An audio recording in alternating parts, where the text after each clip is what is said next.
Renungan pagi pulang ke rumah oleh Ellen G. White, 7 Desember 2020. Mari kita berdoa. Bapa kami yang di sorga, Allah pencipta langit dan bumi, laut dan segala isinya, Allah yang maha besar, maha kuasa, sumber segalanya, yang kami sembah selalu melalui anak-Mu yang tunggal, Yesus Kristus. Terpujilah Yesus, anak Allah yang maha tinggi, yang adalah penebus, penolong, penghibur, pengantara kami. Pada pagi hari ini kami bersyukur boleh bangun dan berbakti dan sebagaimana mendengarkan nasihat firman-Mu.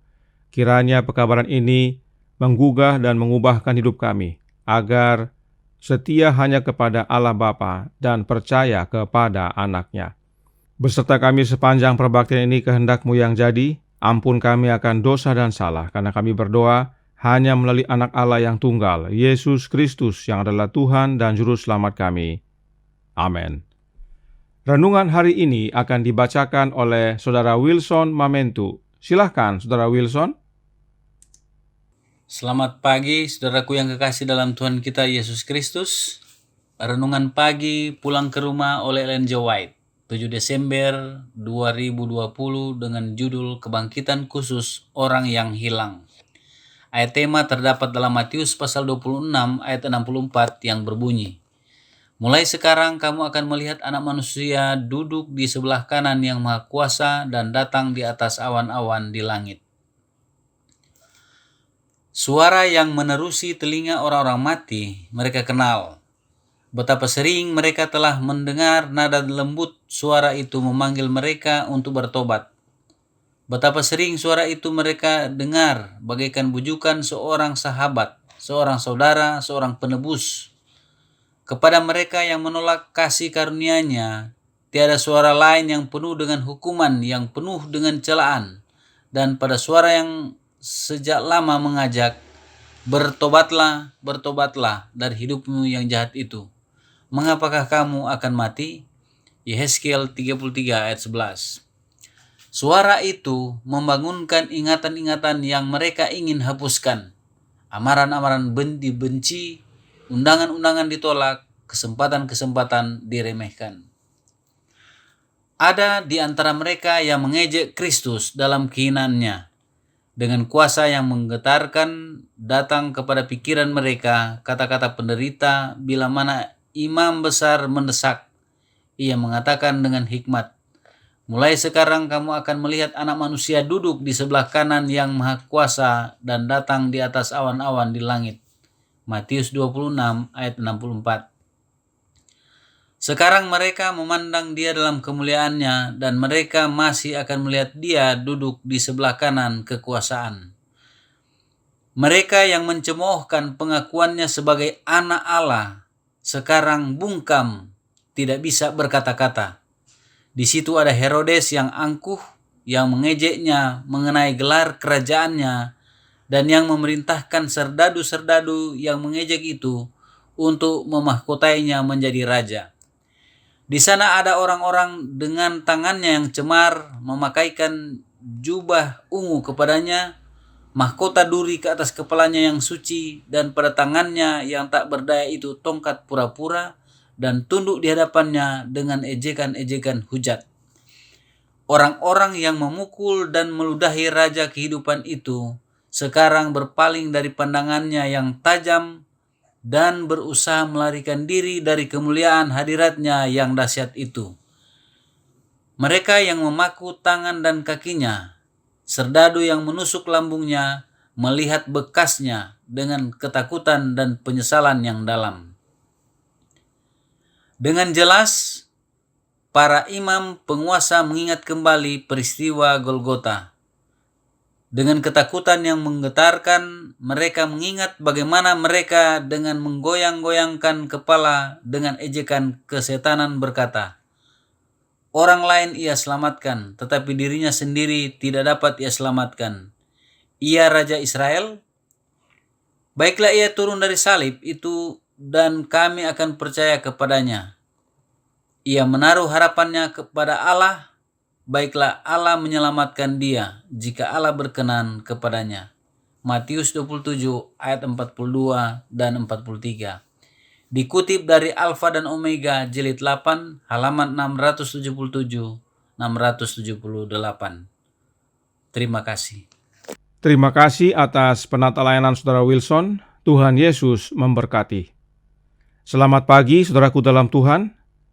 Kebangkitan khusus orang yang hilang ini adalah bagian dari Daniel 12 ayat 2 yang sudah kita pelajari beberapa hari yang lalu, yang menyatakan tentang kebangkitan istimewa, di mana ada dua kelompok yang bangkit. Satu kelompok bangkit untuk kehidupan yang kekal, dan merekalah yang tergabung dalam 144.000, serta satu kelompok bangkit untuk menerima kebinasaan kekal. Lalu, kenapa mereka harus bangkit dan siapakah mereka? Mereka, sebagaimana renungan hari ini telah nyatakan, adalah Imam Besar Kayafas beserta orang-orang yang mengejek Yesus, mereka yang mencemooh Yesus, yang menyiksa Yesus, dan yang menyalibkan Yesus, serta termasuk yang menikam lambungnya. Mereka semua bangkit untuk menyaksikan bahwa orang yang mereka aniaya dan bunuh adalah sungguh-sungguh anak Allah.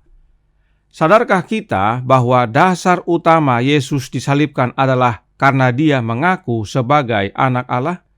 Dan sadarkah kita bahwa isu anak Allah ini masih terjadi sampai sekarang ini? Ada yang ajarkan Yesus adalah anak Allah metafora. Ada juga yang ajarkan bahwa Yesus adalah anak Allah yang diciptakan. Dan ada juga yang kabarkan bahwa Yesus adalah anak Allah yang diperanakkan. Manakah yang benar? Untuk mengetahui mana yang benar, mari kita lihat kondisi di sorga. Sebab peperangan di sorga terjadi karena isu anak Allah. Roh Nubuat menuliskan dalam This Day with God halaman 128 yang berkata, malaikat-malaikat dilemparkan dari sorga sebab mereka tidak akan bekerja dalam keharmonisan dengan Allah. Mereka jatuh dari tingkat mereka yang tinggi sebab mereka ingin ditinggikan. Mereka telah meninggikan diri mereka sendiri dan mereka lupa bahwa keindahan pribadi dan karakter mereka datang dari Tuhan Yesus. Malaikat-malaikat yang jatuh ini mengaburkan fakta bahwa Kristus adalah anak tunggal yang diperanakkan Allah, dan mereka mempertimbangkan bahwa mereka tidak berkonsultasi kepada Kristus. Pertanyaan, siapa yang pimpin malaikat-malaikat yang jatuh ini? Yang pimpin adalah Lucifer. Apa yang mereka usahakan dan lakukan di sorga? Mereka berusaha mengaburkan fakta bahwa Yesus adalah satu-satunya anak Allah yang Bapa peranakkan. Inilah alasan utama terjadinya peperangan di sorga. Ajaran setan di sorga adalah untuk mengaburkan pemahaman bahwa Yesus adalah anak Allah yang sesungguhnya, yaitu yang sesungguhnya dilahirkan atau diperanakkan. Perhatikan, Nyonya White menggunakan kata begotten tanpa bersusah payah menjelaskan arti kata tersebut dalam bahasa yang lain.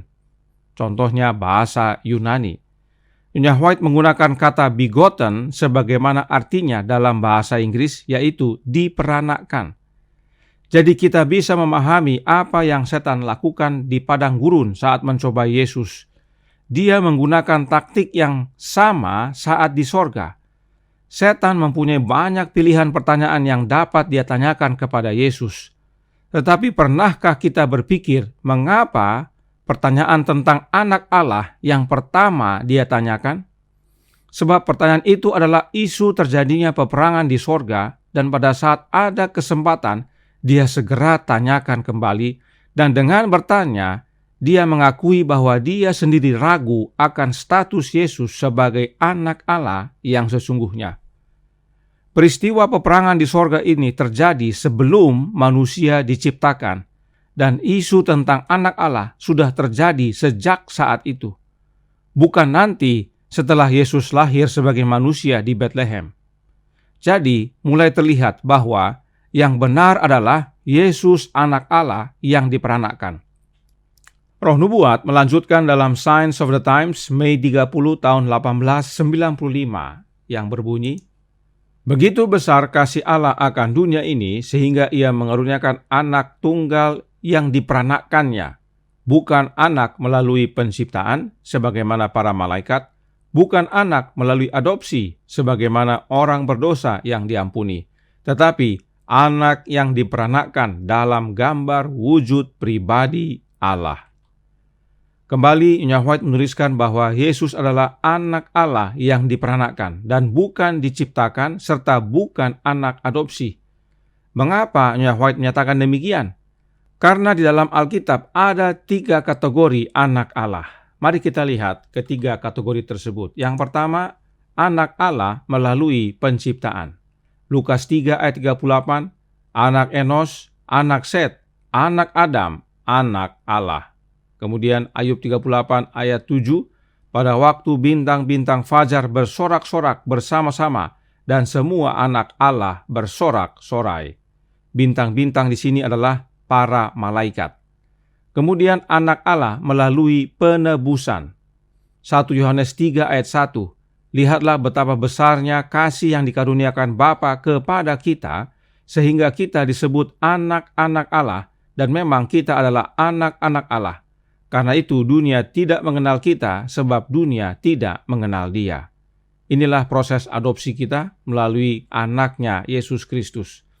Kemudian anak Allah yang diperanakkan.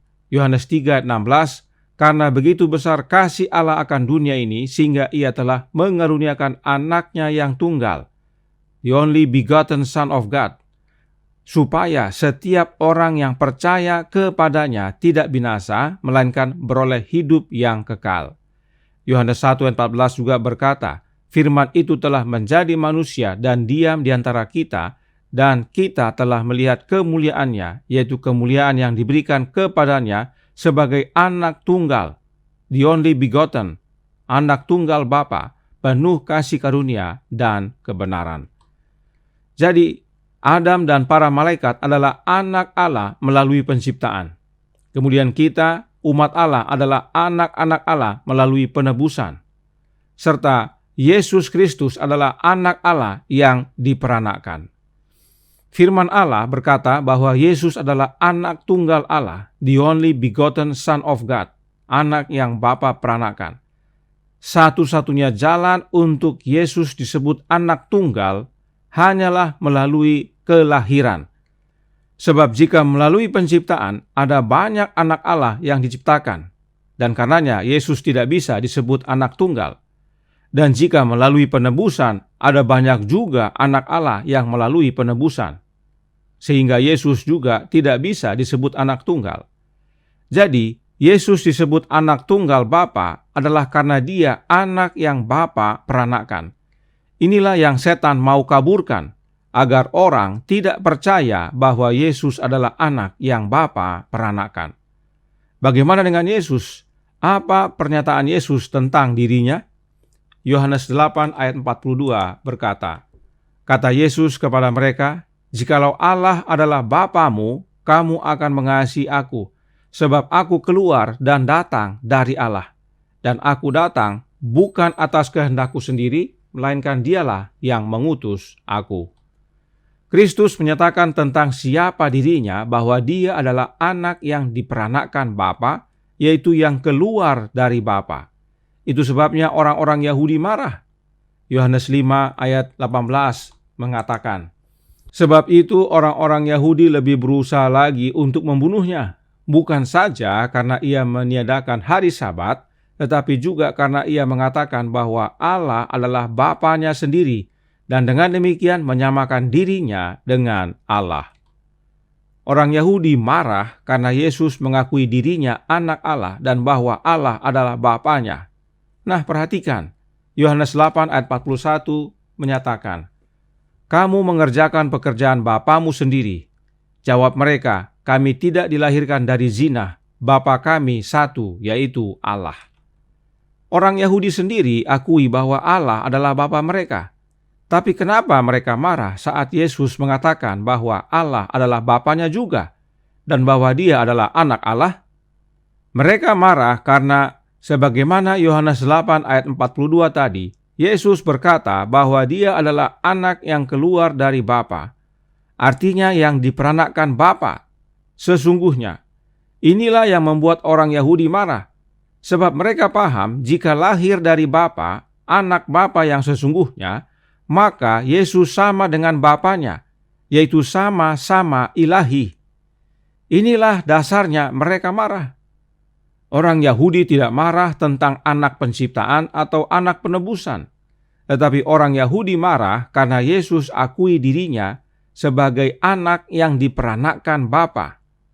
Bisa lihat, saudaraku dalam Tuhan, dari mana roh seperti ini? Kenapa mereka marah?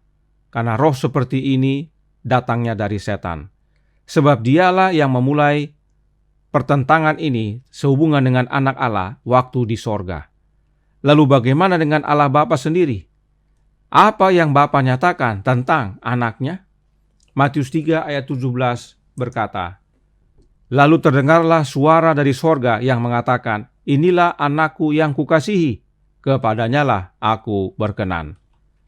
Ini adalah suara Allah Bapa yang mengakui dan menyatakan bahwa Yesuslah anaknya yang Bapa kasihi. Tidak ada sama sekali Bapa menyinggung soal anak metafora atau ciptaan.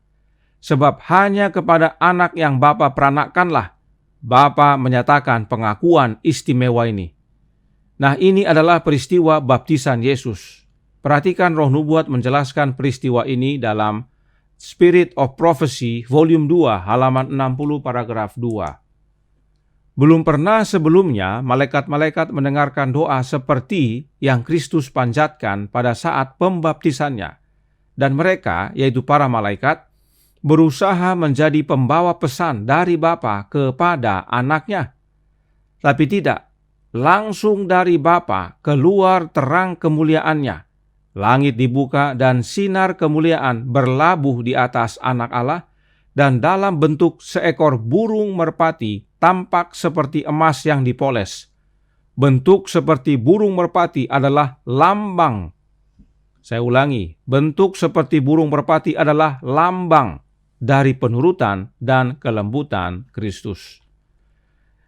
Tulisan yang dalam huruf miring atau italik adalah tambahan untuk menjelaskan siapa mereka yang dimaksudkan. Mereka adalah para malaikat. Perhatikan saudaraku dalam Tuhan, sinar kemuliaan yang turun kepada Yesus adalah sinar kemuliaan dari Allah Bapa. Sinar itu langsung dari Bapa dan itu turun dalam bentuk burung merpati yang adalah lambang dari penurutan dan kelembutan Kristus. Bisa lihat saudaraku dalam Tuhan, peristiwa pembaptisan Yesus bukanlah bukti adanya Trinitas. Sinar kemuliaan Bapa itulah roh Bapa yang kudus, dan roh Bapa tersebut turun dalam bentuk burung merpati sebagai lambang. Itu bukan oknum yang lain, itu adalah lambang. Kenapa ini perlu disinggung? Karena doktrin Trinitas dalam gereja Advent yang sekarang ajarkan Yesus yang lain. Kita lihat dalam sebuah penjelasan yang dituliskan oleh mantan direktur Biblical Research Institute, Angel Manuel Rodriguez.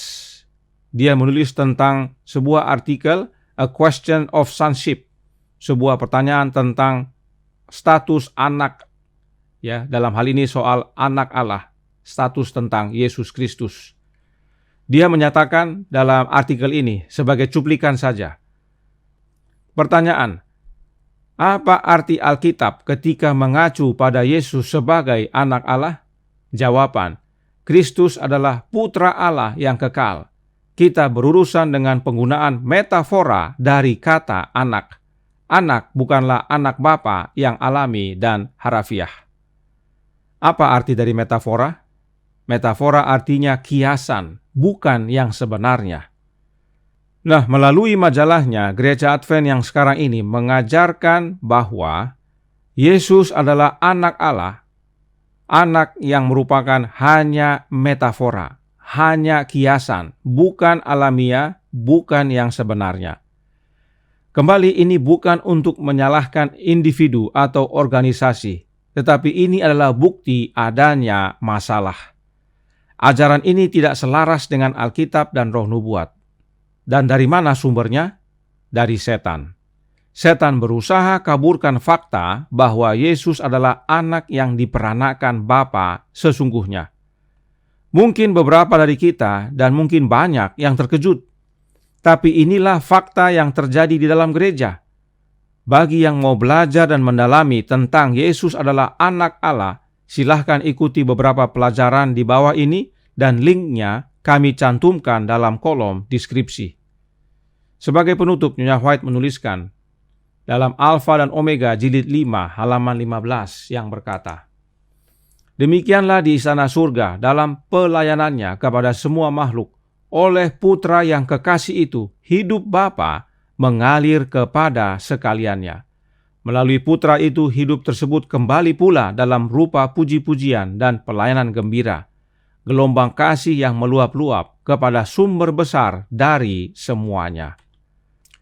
Hidup siapa yang mengalir kepada semuanya? Hidupnya Bapa. Melalui siapa hidupnya Bapa tersebut mengalir? Melalui anaknya. Anak yang bagaimana? Anak yang Bapa peranakan. Itu sebabnya Yohanes menuliskan, barang siapa memiliki anak, memiliki hidup. Dan barang siapa tidak memiliki anak, tidak memiliki hidup. 1 Yohanes 5 ayat 11 dan 12. Nah, Kayafas dan kawan-kawannya adalah mereka yang tidak memiliki anak. Mereka menolak Yesus sebagai anak Allah yang Bapa peranakan dan bahkan bunuh karena itu. Itu sebabnya mereka bangkit hanya untuk lihat bahwa benarlah Yesus anak Allah yang sesungguhnya, dan kemudian mereka binasa selamanya. Apa pilihan saudara?